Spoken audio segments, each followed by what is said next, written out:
Assalamualaikum warahmatullahi wabarakatuh.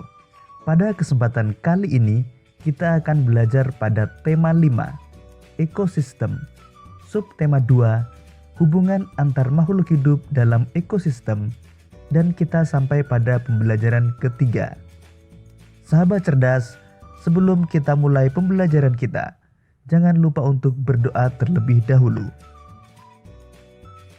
Sahabat cerdas, Indonesia dikenal sebagai negara kepulauan. Selain itu, Indonesia juga dikenal sebagai negara agraris. Sahabat cerdas, tahukah kalian pulau apakah ini? Ya, ini adalah Pulau Bali. Selain terkenal karena keindahan alamnya, di Bali juga terdapat sistem irigasi yang sangat terkenal yang disebut dengan subak. Sahabat cerdas, sekarang mari kita mengenal lebih jauh tentang subak. Sistem irigasi subak.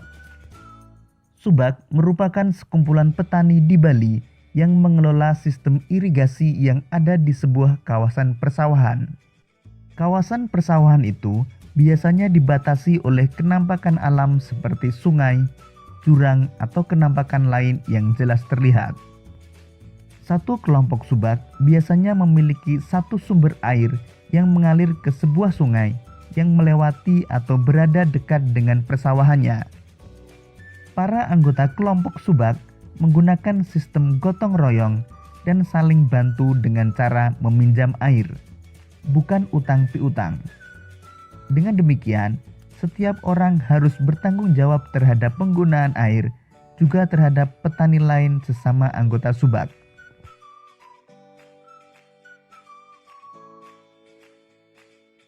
Sistem irigasi subak dipimpin oleh seorang pengatur yang disebut pekaseh atau klen subak.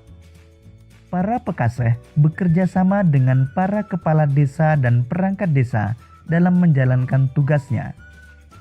Para pekaseh ini diangkat oleh petani, bukan oleh perangkat desa. Pekaseh mengatur dan memberitahukan ketersediaan air pada areal persawahan kelompoknya. Apabila kekurangan air, sistem pinjam air dijalankan agar semua petani mendapatkan air yang cukup untuk sawahnya.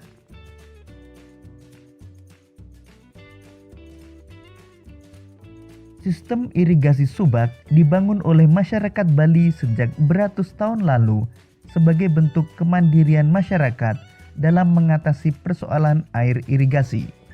Semua persoalan pertanian dibahas secara musyawarah dan perencanaan yang baik.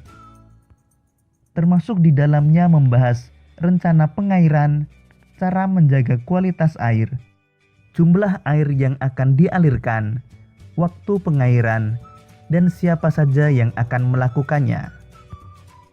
Subak tidak hanya memperhatikan sistem irigasi, tetapi juga memperhatikan asas kerjasama dan keadilan dengan menggunakan sistem meminjam air kepada anggotanya. Jadi tidaklah mengherankan jika pada tahun 2012 subak diakui sebagai salah satu warisan dunia oleh UNESCO. Pengakuan ini tentu menjadi sebuah kebanggaan bagi bangsa Indonesia. Sahabat cerdas, demikian tadi penjelasan tentang sistem irigasi subak. Pada pembelajaran sebelumnya, kita telah belajar tentang era kebangkitan nasional yang ditandai dengan berdirinya Budi Utomo tahun 1908 dan kebangkitan pemuda Indonesia melalui peristiwa Sumpah Pemuda tahun 1928.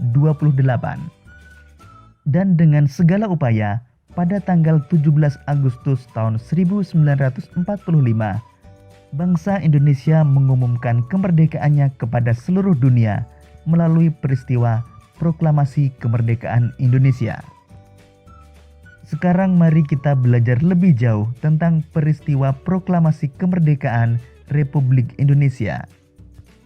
Proklamasi Kemerdekaan Indonesia sebetulnya merupakan bagian dari pidato proklamasi yang disampaikan oleh Insinyur Soekarno sebagai wakil bangsa Indonesia.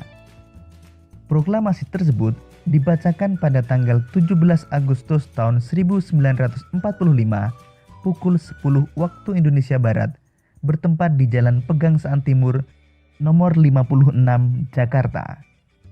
Pada saat yang sama, dikibarkan bendera merah putih sebagai bendera negara dan dinyanyikan lagu Kebangsaan Indonesia Raya ciptaan W.R. Supratman.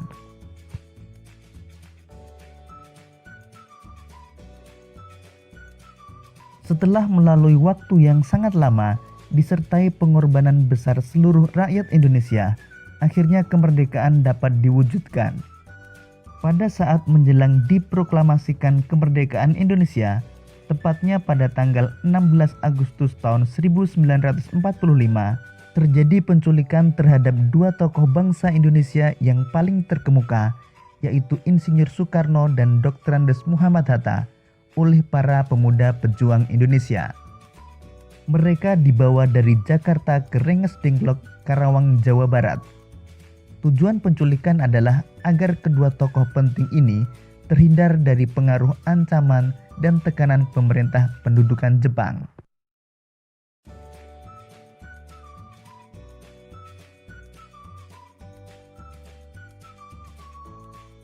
Keesokan harinya, kedua tokoh dikembalikan lagi ke Jakarta dan diamankan di rumah Laksamana Muda Tadashi Maeda, tentara Jepang yang bersimpati terhadap perjuangan rakyat Indonesia untuk merdeka. Di rumah itulah, naskah proklamasi dirumuskan oleh 3 orang pemimpin golongan tua, yaitu Insinyur Soekarno, Dr. Andes Muhammad Hatta, dan Mr. Ahmad Subarjo. Dari golongan muda ada Soekarni, B.M. Diah, dan Mbah Diro. Setelah selesai ditulis, naskah proklamasi diketik oleh Sayuti Melik. Kemudian Insinyur Soekarno dan Dr. Andes Muhammad Hatta menandatanganinya atas nama bangsa Indonesia. Sejak saat itu, bangsa Indonesia hidup merdeka dalam bingkai Negara Kesatuan Republik Indonesia. Melalui proklamasi tersebut, bangsa Indonesia mengumumkan kepada seluruh dunia bahwa bangsa Indonesia telah bebas dari penjajahan. Berikut ini naskah proklamasi yang dibacakan oleh Insinyur Soekarno.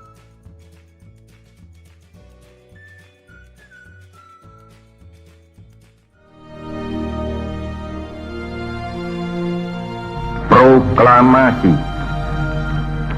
Kami, bangsa Indonesia, dengan ini menyatakan kemerdekaan Indonesia. Hal-hal yang mengenai pemindahan kekuasaan dan lain-lain diselenggarakan dengan cara saksama dan dalam tempo yang sesingkat-singkatnya. Jakarta, 17 Agustus 1945, atas nama bangsa Indonesia, Soekarno, Hatta. Sahabat cerdas, untuk lebih memahami peristiwa proklamasi kemerdekaan Republik Indonesia, mari kita jawab beberapa pertanyaan berikut ini. Pertama, mengapa bangsa Indonesia perlu melakukan proklamasi kemerdekaannya? Bangsa Indonesia perlu melakukan proklamasi kemerdekaan agar Indonesia terbebas dari penjajahan dan diakui oleh seluruh dunia sebagai negara berdaulat. 2. Apakah akibat dari peristiwa proklamasi kemerdekaan terhadap kehidupan bangsa Indonesia? Akibat proklamasi kemerdekaan, kehidupan bangsa Indonesia tidak lagi diwarnai pertumpahan darah, kerja paksa dan pajak yang tinggi seperti pada masa penjajahan. Ketiga, bagaimana nilai-nilai persatuan dan kesatuan diterapkan pada peristiwa proklamasi? Nilai persatuan dan kesatuan ditunjukkan dari kerjasama antara tokoh-tokoh Indonesia dalam mengupayakan proklamasi kemerdekaan. Selain itu, terwujudnya proklamasi kemerdekaan tidak lepas dari seluruh rakyat Indonesia yang bersatu melawan penjajah. 4. Tahukah kamu tentang peristiwa Rengas Dengklok yang terjadi sebelum peristiwa proklamasi? Peristiwa Rengas Dengklok adalah peristiwa penculikan terhadap dua tokoh bangsa Indonesia yang paling terkemuka, yaitu Insinyur Soekarno dan Dr. Andes Muhammad Hatta, oleh para pemuda pejuang Indonesia pada tanggal 16 Agustus tahun 1945. Tujuan penculikan adalah agar kedua tokoh penting ini terhindar dari pengaruh ancaman dan tekanan pemerintah pendudukan Jepang. Demikian tadi sahabat cerdas pembelajaran kita pada tema 5, subtema 2 dan pembelajaran ketiga.